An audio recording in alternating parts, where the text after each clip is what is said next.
In this video, I will explain why discipline is essential for us to become better at everything we set out to do. We will also discuss why it has become increasingly difficult to be disciplined, and I will offer several suggestions to help you work on this skill. It's highly likely that, at some point in your life, you've tried to adopt a new habit or get rid of an addiction. At some point, you felt a strong desire to change, to improve, and to start acting in a more correct way. However, as you may have already noticed, this process is much more challenging than it seems. We've all gone through the frustration of failing to meet our goals, of not achieving what we set out to do. And there is one essential aspect of personal growth that is difficult for everyone: discipline. How many times have you planned, committed to achieving a goal, but after a few days, ended up giving in to temptations and returned to old habits? This is something we've all experienced at some point, but the fact that it's common doesn't mean we should accept it as normal. Normalizing mediocrity only prevents us from evolving, from challenging ourselves, from seeking our best version.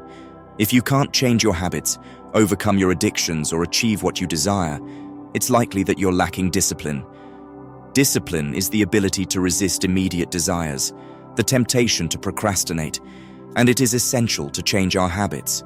To improve, we undoubtedly need to develop our discipline.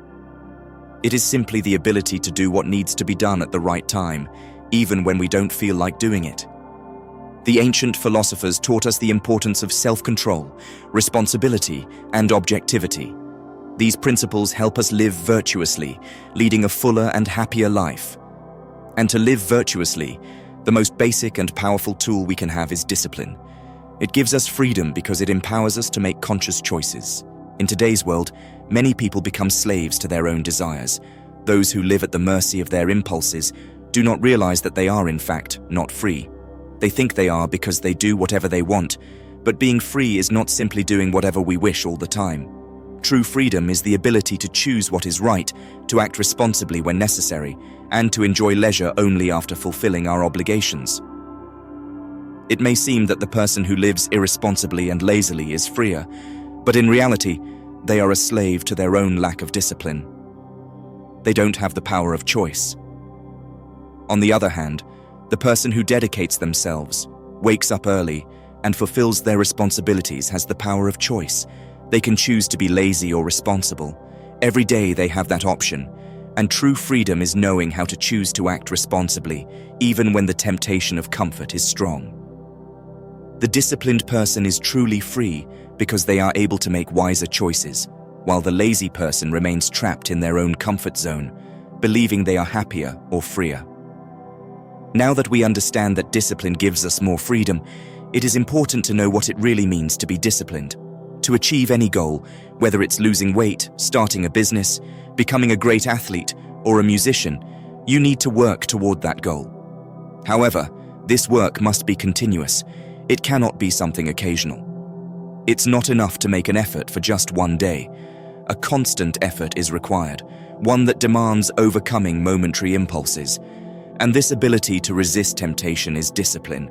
Being disciplined doesn't mean you'll never want to relax. It means you've developed the ability to resist that desire. The more you train your discipline, the easier it will be to act on it in the future. Discipline works like a muscle. The more you train it, the stronger it becomes. Moreover, it's important to understand the difference between discipline and motivation.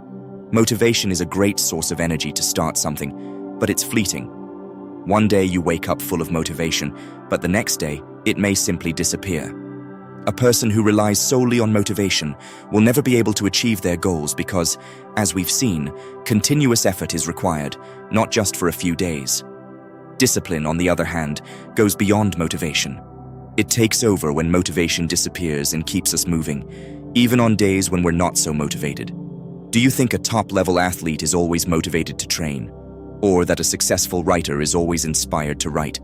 Or that the most successful entrepreneur feels motivated every day to work?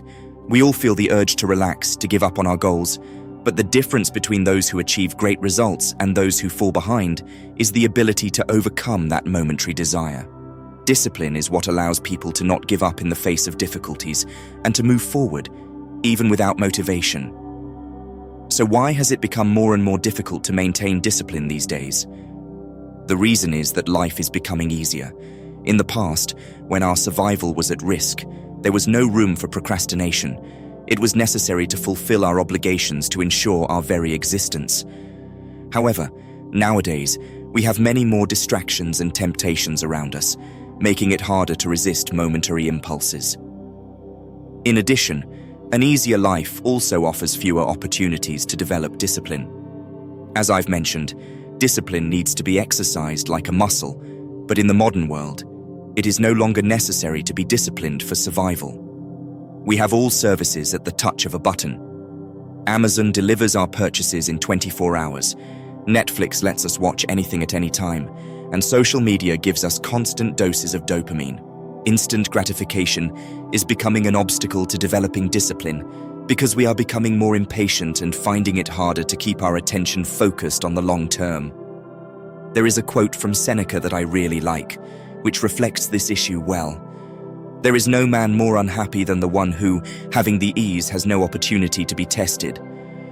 Excessive comfort is robbing us of the chances to exercise our discipline. Comfort by itself is not bad, but the problem arises when it is excessive and prevents us from seeking evolution. The true challenge is not to let comfort take away our ability to be disciplined. So, how can we build our discipline?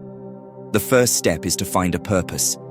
Set a clear goal that you want to achieve. As I mentioned before, discipline is like a muscle that needs to be trained constantly. To develop this skill, it's necessary to create situations where you need to put in effort. Start with small goals that you know you can achieve with the level of discipline you have today. It's no use setting overly big tasks or ones that you know you won't be able to accomplish. By achieving these small victories, you will begin to strengthen your discipline, and over time you will be able to face greater challenges.